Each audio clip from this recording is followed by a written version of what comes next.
आदिवासी शेर आया, देखो देखो कौन आया, आदिवासी शेर आया। हमारे बीच प्रोफेसर साहब पधार चुके हैं। कुंभलगढ़ क्षेत्र के तमाम आदिवासी भाई और बहनों को मैं बांसवाड़ा आदिवासी परिवार की ओर से आप सबका हार्दिक जोहार और नमन करता हूं। साथियों, हम बांसवाड़ा से, डूंगरपुर से आकर के यहाँ पर जन जागरण कर रहे हैं। क्यों जन जागरण करना पड़ रहा है? एक छोटी सी कहानी मैं बताता हूं कि एक जंगल में से शेर का एक छोटा सा बच्चा जो है वो बिछड़ गया और वो एक गांव में एक आदिवासी भाई के बकरियों के बाड़े में आ गया और वो बकरियों के बीच ही बड़ा हुआ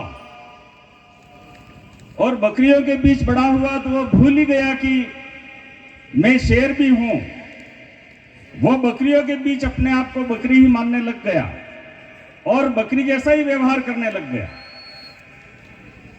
लेकिन एक दिन ऐसा हुआ कि जंगल का वास्तविक शेर उस बकरियों के बाड़े पर आक्रमण करने के लिए आ गया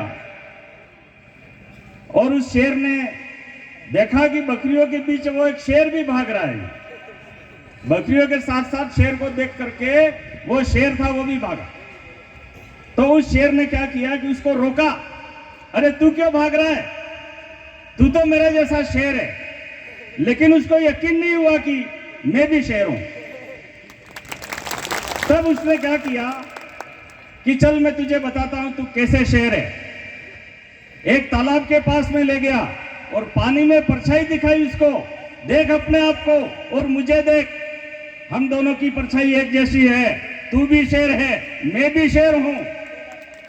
तो भील प्रदेश के भंवरलाल परमार, कांतिभाई आदिवासी और हमारी मायाबेन जैसे शेर और शेरनिया जो है वो कुंभलगढ़ के आदिवासियों के ये बताने के लिए आए हैं कि आप भी शेर हो और अपने भीतर के शेर को जगाओ। ये कहने के लिए हम आपके बीच में आए। और शेर की संख्या ज्यादा नहीं होती है। शेर बकरी और भेड़ की तरह नहीं चलते हैं, शेर अकेले चलते हैं। आप ये मत समझना कि हम इस कुंभलगढ़ क्षेत्र में या इस एरिया में हम कम संख्या में कम हैं। आप ये सोचना कि हम जितने भी हैं शेर हैं और हमारे चारों ओर दूसरे संख्या में ज्यादा है, लेकिन भेड़ और बकरियां हैं और उन भेड़ और बकरियों पर ये कम संख्या में शेर हैं, लेकिन ये राज करेंगे, ये शासन करेंगे।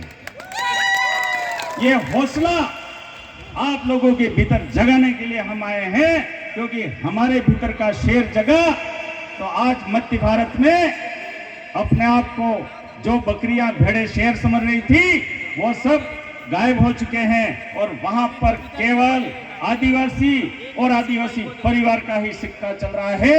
यह आदिवासी परिवार के जन जागरण का नतीजा है।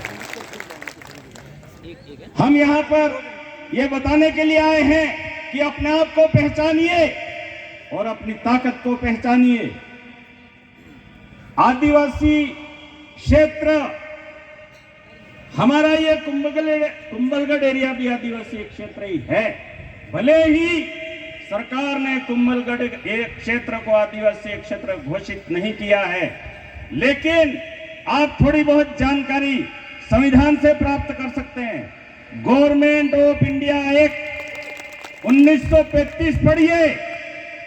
गवर्नमेंट ऑफ इंडिया एक्ट 1935 के 91 और 92 सेक्शन 91 और 92 जो सेक्शन है, उस सेक्शन में एक्सक्लूडेड एरिया यानी कि आदिवासी क्षेत्र पूरी बॉम्बे स्टेट थी। और बॉम्बे स्टेट का मतलब महाराष्ट्र, गुजरात, आधा मध्य प्रदेश, दक्षिण पश्चिमी राजस्थान जैसलमेर से होते हुए सिंध प्रांत तक 1935 में आदिवासी एरिया था। जब 1935 में इतना बड़ा एरिया आदिवासी एरिया था, तो फिर यहां आज आदिवासी क्यों नहीं है? कहां गया वो आदिवासी? न कोई भूकंप आया है, न कोई बहुत बड़ी बीमारी आई है, तो फिर ये आदिवासी यहां कम क्यों है? 1516 में जब अकबर की सेनाओं को रोकना था, तो यह हल्दी घाटी यहां पास में है, यहां लाखों की संख्या में आदिवासी थे और उन आदिवासियों ने मिलकर के जिस अकबर की सेना को राजपूत सेना 40 साल तक नहीं हरा पाई, उस अकबर की सेना को 6 घंटे में यहां हरा दिया। 40 साल तक राजपूत नहीं हरा सके, उस अकबर की सेना को हल्दी घाटी में घेर करके यहां के आदिवासियों ने 6 घंटे में हरा दिया था। इतना ताकतवर आदिवासी है, और उन आदिवासियों का खून हो, उन आदिवासियों का ब्लड हो, आपको डरने की जरूरत नहीं है। आप भेड़ और बकरियों के बीच में आप शेर हो, अपने आप को पहचानिए और शेर बन करके यहाँ पर आप रहिए। और आपके ऊपर कोई आपदा आती है, आपत आती है, हम बैठे हुए हैं। आदिवासी की परिभाषा में आप कौन कौन आ सकते हैं? देखिए, 1935 में हमारा ये पाली, सिरोही, जैसलमेर, बाड़मेर, सांचौर, जोधपुर ये आदिवासी एरिया था। तो 1947 में वो आदिवासी एरिया गायब कैसे हुआ? आदिवासी एरिया ऐसे गायब हुआ है कि हमारे बहुत सारे आदिवासियों को एससी में डाल दिया इन्होंने, हमारे बहुत सारे आदिवासियों को ओबीसी में डाला है। अपने चारों ओर अपनी गोत्र वाले जो भी लोग हैं उनको पहचानिए, आइडेंटिफाई कीजिए, और आप जो यहाँ पर 12-13% हैं वो आप पाएंगे कि आप 12-13% नहीं, आप लोग जो है वो यहाँ पर 70-80% आदिवासी। और ये एरिया शेड्यूल एरिया घोषित होगा। इस संबंध में और भी बहुत सारी जानकारी और संवैधानिक है कि ये एरिया मूलतः आदिवासी एरिया है, लेकिन इस विभाजन को हमको पहचानना होगा। एससी का सूचीकरण हमारे देश में 1956 में हुआ, और यह एससी का सूचीकरण है वो आदिवासी एरिया के बाहर किया जाना था, आदिवासी एरिया में नहीं किया जाना था, क्योंकि 1949 का जो संविधान था उसमें साफ लिखा हुआ था कि आज के बाद लोकसभा और विधानसभा में पारित कोई भी कानून आदिवासी क्षेत्र पर लागू नहीं होंगे। तो 1956 का जो एससी का सूचीकरण था वो हमारे ये आदिवासी एरिया में नहीं होना चाहिए था, क्योंकि 1956 से पहले यहाँ एससी नहीं था। एससी 1956 में बना है। तो फिर 1956 से पहले एससी कौन था? 1956 से पहले ओबीसी नहीं था। तो फिर 1956 से पहले ओबीसी कौन था? 1956 से पहले आदिवासी कौन था? उसको आइडेंटिफाई कीजिए, उसको पहचानिए। मेरा कहने का मतलब ये है कि आपके चारों ओर आपके जैसे शेर कौन है उनको पहचानिए, उनकी संख्या को बढ़ाइए और इस इलाके पर राज कीजिए।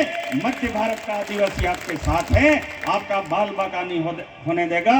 जहां आपका पसीना बहेगा वहां मध्य भारत का आदिवासी यहां आकर के खून बहेगा। लेकिन आपके हक और अधिकारों के लिए हम सब मिलकर के लड़ेंगे। साथियों, हमारे कांधे भाई जैसे धुरंधर वक्ता भी बोलने बाकी हैं, इस वजह से मैं अपनी बात को यहीं खत्म करता हूं। जय जोहार, जय आदिवासी, जय बिल्कुल। प्रोफेसर साहब के लिए जोरदार तालियों से स्वागत करें। अब बोलना जरूरी है। नेक्स्ट की कड़ी में झारखंड